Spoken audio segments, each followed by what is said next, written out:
Panibagong video na naman ang papanoorin nyo ngayon. Nandito po ako ngayon sa aming likuran ng bahay upang manguha ng dahon.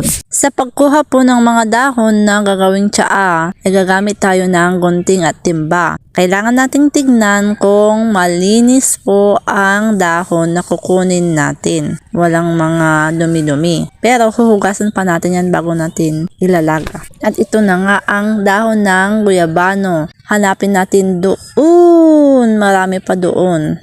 Dito, madaming puno ng guyabano. Hindi pa kasi umuulan kaya medyo dry pa. Kunin natin to. Maganda po sa kalusugan ang tsaa ng guyabano. Ito na po yung nakuha ko.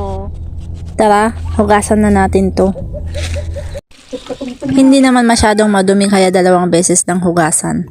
Dapat sa malinis na kaldero o kaserola natin ilaga. 1 hanggang 2 oras natin yang lulutuin. Maganda talaga ang pakiramdam ko kapag nakakainom ako ng ganito. Halos 7 taon ko nang ginagawa ito at iniinom. Nakakalimutan ko lang kasi sobrang busy. Ngayon, naiba-vlog ko na. Noon hindi ko pa kayang i-vlog kasi wala pa tayong kagamitan na gaya nitong cellphone na ganito. Nakakaramdam kasi ako ng hindi maganda kaya naisipan kong uminom ng ganito. Huwag po kayong mag-alala, wala pong overdose ito. Kaya nga tinawag na guyabano tea kasi tsaa.